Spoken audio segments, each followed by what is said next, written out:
Hi there, my name is Leif Gregerson. I wanted to start using the tools of my video capabilities on my blog and on YouTube in the hopes of reaching more people. Some of you may be aware that I have a website, www.edmontonwriter.com. On this website I put a lot of information about myself, my books, and perhaps what's most important is my blog, which has accumulated about 560 followers. I've gotten the idea that by making a video blog I can reach more people, and so I hope you'll join me in this new journey. So, of course, to start off, my name is Leif Gregerson. I'm an author. I've written about 11 books that I've taken to print. 3 of them are short story collections, 4 are poetry collections, 2 of them are young adult novels, and I've written 2 memoirs titled Through the Withering Storm and Inching Back to Sane. I've written a 3rd memoir about my mental health experiences, which I wanted to try and introduce a bit in some of these videos. I've titled it Alert and Oriented times 3. It might seem like a bit of a strange name for a memoir, but the fact is, included in this book is some medical records. And whenever a nurse sees you, at least in the place where I go to see a nurse, they have to write down different ways you're oriented to the present situation. I believe there are 5 possible ways to be oriented, and it seemed that as I was getting sicker, up to the beginning of this book, up to the beginning of my story in this book, as I was getting sicker, I was getting alert and oriented times 3, not times 5. So I wanted to talk a little bit about mental illness and about how difficult it can be. Mental illness started for me way back. I guess I was about 7 years old when it really started to dig its claws into me. I faced a lot of depression, and I had honestly thought that my depression was because I didn't enjoy school much and I didn't have a whole lot of friends. And there were times when I thought this was because we were poor, or because of other reasons, or because my dad and I fought. But the fact was, as I've gotten older, I'm starting to realize how much my family, especially my dad, cared for me, and many of the wonderful things he did for me. The fact was, most of my young life I was not poor at all. We took trips to Europe. My dad took my sister to Europe. He took my brother later on, and travel is such a huge thing for me. He took us on a trip to California. We bought a trailer, went to California, we explored North America for an entire month. It was incredible. But deep down inside, despite all these wonderful things, I was having some serious problems, and they began with depression. Now, junior high came, and it was a bit of a disappointment to me because I didn't really feel I fit in as much. There wasn't as much fun activities. It was actually a really difficult time for me. Grade 7, anyways. Where I was, we began junior high at grade 7. But then something happened that changed the whole situation, and that was that my parents put me into Air Cadets. Air Cadets is sort of a youth wing of the military. It's partially funded by the military, and we were also funded by a sponsoring committee of which my dad was the head of at the time, through the Lions Club. I remember feeling quite a bit neglected at the time because my dad would in fact spend so much time with the Lions Club.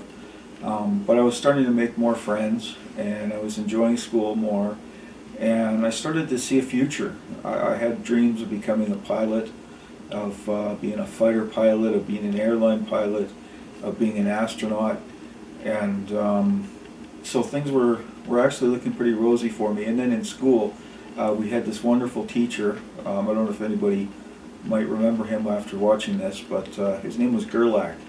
Bob Gerlach, I think it was, or no, Gord Gerlach perhaps. And it was incredible the way he described the universe to us and the wonders of space and so many things. He was an incredible teacher. And I also had another incredible teacher who taught English and social. and many will know him as well. His name was Brian Nicholas, and he was incredible, and he was good to me. And even recently, I had the great honor of being able to go back to my old high school and make a speech to a class of career and life management students, and Brian Nicholas was still there, and still an incredible man. Grade 8 passed, and the summer between grade 8 and grade 9 I went to basic training, which was fantastic. I did really well, got 100% on my final exam, but in grade 9 things started to decline. I was still working hard in cadets, but I was neglecting school, and I started wearing military uniforms all the time, and literally, it's embarrassing to say, but I was literally making bombs and practicing making fires and different things like that for camping out and all that. And my parents got very concerned. They ended up taking me to see a psychiatrist, and I don't know what the psychiatrist determined, but I think he must have suspected there was some sort of bipolar thing going on. What I do remember, as far as my symptoms go, is that when I was in a cadet camp, we'd go for weekend camps quite frequently, and we'd just be go all weekend. We barely have time to sleep, and just had so much fun. And I would get home and I would hear my name being called, even when there was no one there. And after a good night's sleep, usually it would go away, and I'd eat properly, and things would get better in that respect. And but that was my early symptoms of what I now know to be schizophrenia. I also did have a condition known as bipolar, where my moods would go up and down. I can remember coming home from another weekend camp and not having slept a wink the whole weekend, and just being off the wall, bouncing as if I was on drugs or something. No one pointed this out to me. But when I look back, I can tell it was extreme behavior. And so I went to the hospital for a short time after seeing my mom's psychiatrist. And when I got out, I thought that I just needed to govern my behavior rather than take pills. I threw the pills out, and I went back to school, and I just simply tried to govern myself a little better. I stopped wearing the military uniforms. Quit with the matches and knives and whatever else I was fooling around with, and just tried to be a normal kid. This was somewhat helpful, but the trouble was, over the next 4 years I suffered from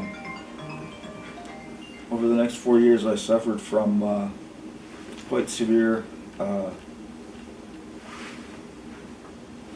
telephone call. Over the next 4 years I suffered from quite severe depression, and one of the ways I found that I could deal with it was simply by drinking. And I did a lot of drinking with my cadet friends. I did a lot of drinking even on my own when I was sitting watching TV in my parents' house, and it was really negative. Eventually my condition eroded, and when I was about 18 years old, I can't even describe how it began to come upon me, but I just simply started getting very sick. So it was an extremely difficult time for me, and eventually things happened, and people, a good friend of mine, as well as my sister, as well as someone else, intervened, and it was necessary for the police to take me to the psychiatric hospital. This was such a shock to me, having to go to this place. And but we're closing up today's session. I would love to continue on. I don't know how long it's going to take me to edit this, but I do want to talk a lot more about mental health and my journey. And I thank you for listening. And I think we'll shut it down for today. Thank you.